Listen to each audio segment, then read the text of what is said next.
It's another crazy day in the world of Magic the Gathering, as people are saying that Wizards of the Coast has just violated the reserve list through Duel Masters by reprinting Black Lotus. Magic.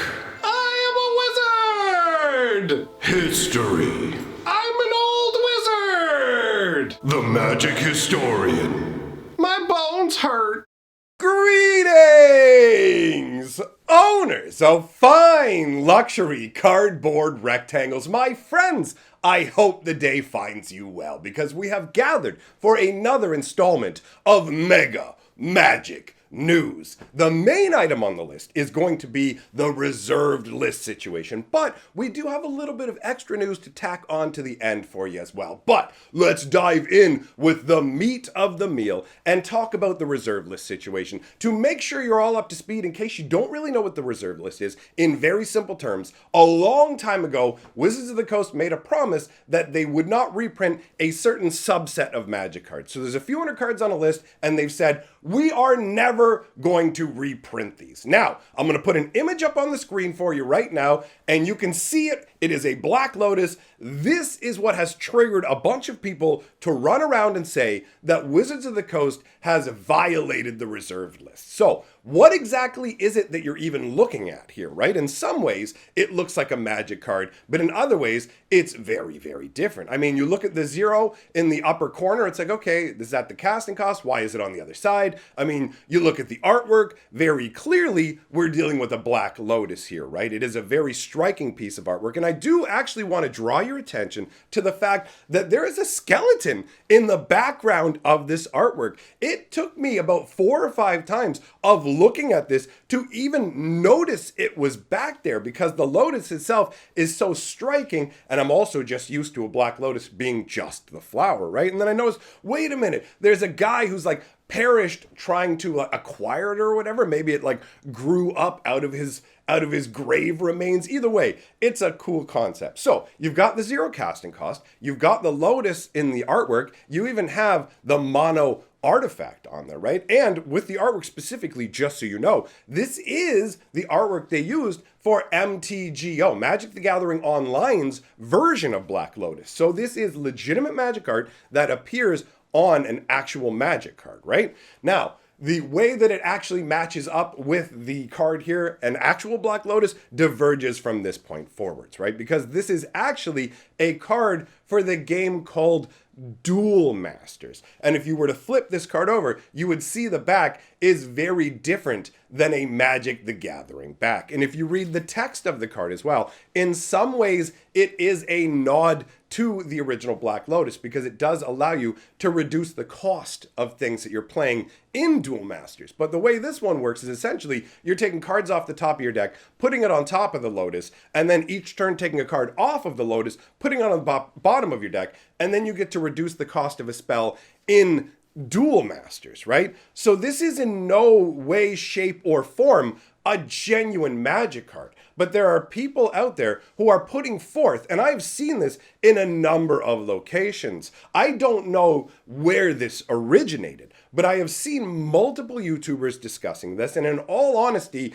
I wasn't even going to cover this situation, but it keeps coming up over and over and over. I'm finding people sending me emails, private messages, leaving comments saying, hey, did you hear about this reserve list situation? Why aren't you reporting on the reserve list situation? I have some really big information for you. Didn't you hear they reprinted Black Lotus in the reserve list? And I've had so many individual conversations with people saying, I don't understand how you logically get to thinking this is a reserved list reprint. Because as far as I'm concerned, here's how you violate the reserve list. You reprint a Magic card. Wizards of the Coast said, we're not going to reprint these Magic cards again. They didn't say, we won't do homages in another game, right? People are trying to say that because this uses the original Black Lotus artwork, and because, not original Black Lotus artwork, sorry, because it uses a original piece of Magic the Gathering artwork. I mean, this Black Lotus, I think this artwork was done back in 2005, 2006, so it's not the original. But there are people who are saying, look, this is official Black Lotus artwork. It has the Black Lotus name. It's got the 0 up there, and it's printed by Wizards of the Coast. They're violating the reserved list. Now, as a sort of tongue-in-cheek, hey, look at me, I want to have a discussion about this, bringing it up that way, I understand why people are doing it. But the problem is, this has been presented as reality to too many people, and it's sinking in as if it's an actual thing. And I don't know how to like present how absurd this is to you in a way that fully makes sense. But imagine, like, okay, this game, Duel Masters, is owned by Wizards of the Coast and another company, but that other company is owned by Hasbro. So just picture it as if Hasbro owns everything about Wizards of the Coast, because they do, and everything about Duel Masters. So imagine now if Hasbro, who also owns Monopoly, were to print Monopoly board pieces. Like, here's a property on a Monopoly board game. This is the Black Lotus. And they put the Black Lotus artwork on it, and they put a little zero somewhere up on the card and put Mono Artifact on it because it's a nod to their Magic the Gathering property. Would you, as a logical human being, turn around and say, they have violated the reserve list, they have printed this different version of Boardwalk for Monopoly as the Black Lotus, and therefore they have violated their promise, and as a result, we can expect that now the reserve list doesn't actually apply. So Wizards of the Coast can and will reprint things. There are people out there who are so desperate for the reserve list to go away that they will grab any tiny little shred of anything, including taking a game piece literally made for a completely different game and pretending like this somehow means that Wizards of the Coast has actually violated the reserve list. It's absolutely absurd. And again, I'm only covering this because this is persisting, right? This set was actually released a while ago. The DMEX18 set for Duel Masters was released, I think, a few weeks ago or whatever. But this reserved list situation has persisted. And I really did just try and go, it'll blow over. But I see the information, misinformation, I should say, spreading further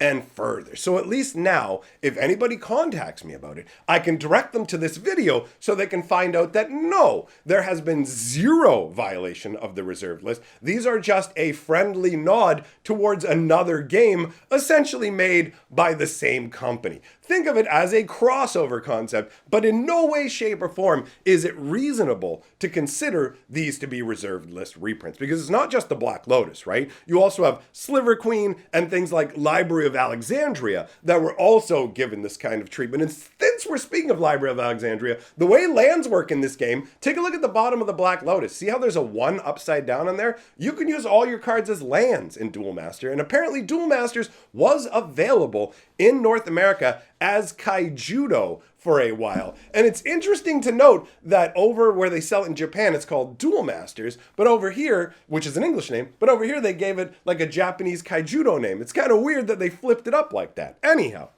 that covers everything I want to say about the reserve list situation. Now, I want to talk about how Wizards of the Coast is having a $450,000 Neon Dynasty Championship, and it seems like almost nobody cares. I haven't seen any real hubbub about it. I haven't seen a bunch of excitement. It genuinely feels like Wizards of the Coast has kind of submerged the overall aspects of more prominent play for bigger prizes, which seems kind of crazy to me considering they're still putting out almost $500,000 for this. So it was really strange to me to note that I'm like, wait a minute, this is happening now? Like, it's happening this weekend, right? And I just found out about it now somehow. I just went, okay, nobody is talking about this. More people, way more people, are talking about these fake reserve list cards than an actual $500,000 Magic tournament. And it's interesting to note just how much professional Magic overall seems to have fallen by the wayside, right?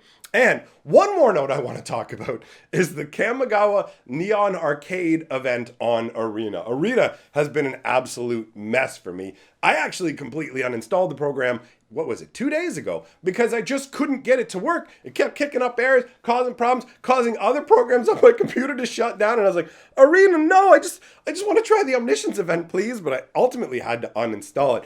Anyhow, that means I'm missing out on the problems with the Neon Arcade event. So they've got the Neon Arcade event. I'd love to tell you more about the event, but unfortunately on their website where they say the event starts today, or yesterday they put out the article saying the event starts today. It's a day later, and the links in the website that are supposed to take you to what the event's all about, they don't actually work. And that to me says nobody's even told Wizards yet. Nobody has contacted Wizards and says the hyperlinks in your article, both of them, two in the same paragraph, both meant to lead to the Neon Arcade, neither of them work. And then on top of that, with the Neon Arcade, there's a note saying, sorry, we're giving out the wrong styles. We're working on it to fix it. So it's just a train wreck. How do you mess up this badly? Anyways, that made me chuckle. You know, when I clicked on both links and they didn't work, and I'm like, I just want to know what the event is. And then I scroll down like, we messed up the styles. And I'm like, good Lord, Arena, things are really rough for you. Anyhow, thanks for coming by, my friends. I'll leave some links on the screen for some enjoyable stuff. Go check out the Urza lore storyline. Absolutely fantastic. Best story in Magic the Gathering. We're working our way through that one. And you know what? I'll put up another video from this channel too. So thanks for being here. See you next time.